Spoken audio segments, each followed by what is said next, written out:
High, তো প্রথমেই জানাই আজকে সবাইকে হ্যাপি ইন্ডিপেন্ডেন্স ডে। আর আজকে আমাদের এখানকার আবহাওয়াটা এরকম ছিল, প্রথমে রোদ উঠছিল, আবার বৃষ্টি পড়ছিল, আবার রোদ উঠছিল। আর এর মধ্যেই আমি আমাদের ছাদে চলে গিয়েছিলাম মিষ্টুকে নিয়ে কয়েকটা ফটো তোলার জন্য। কিন্তু ও এতটাই দুষ্টুমি করছিল যে একটাও ভালো করে ফটো তুলতে পারি। এরপর ভীষণ খিদে পাচ্ছিল, আর বাইরে এতটাই বৃষ্টি হচ্ছিল, ভাবলাম যে এই বৃষ্টির দিনে যদি মুখরোচক কিছু বানানো যায় তাহলে মন্দ হয় না। আর তখন মাথায় এলো আলু দিয়ে কিছু একটা বানানো যাক। সেই জন্যই আমার লাগবে কয়েকটা আলু, যেগুলোর খোসা ছাড়িয়ে আমি ভালোভাবে কেটে নিয়েছি।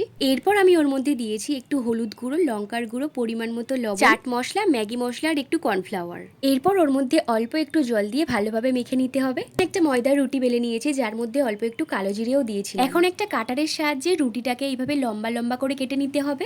এরপর আলুর গায়ে এভাবে পেঁচিয়ে নিলেই সুন্দর দেখতে একটা ডিজাইন তৈরি হয়ে যাবে। এখন আলুগুলো দেখতে ঠিক এরকম হয়েছিল, আর এটা দেখতে তো এত সুন্দর হয় আর খেতেও দারুণ লাগে।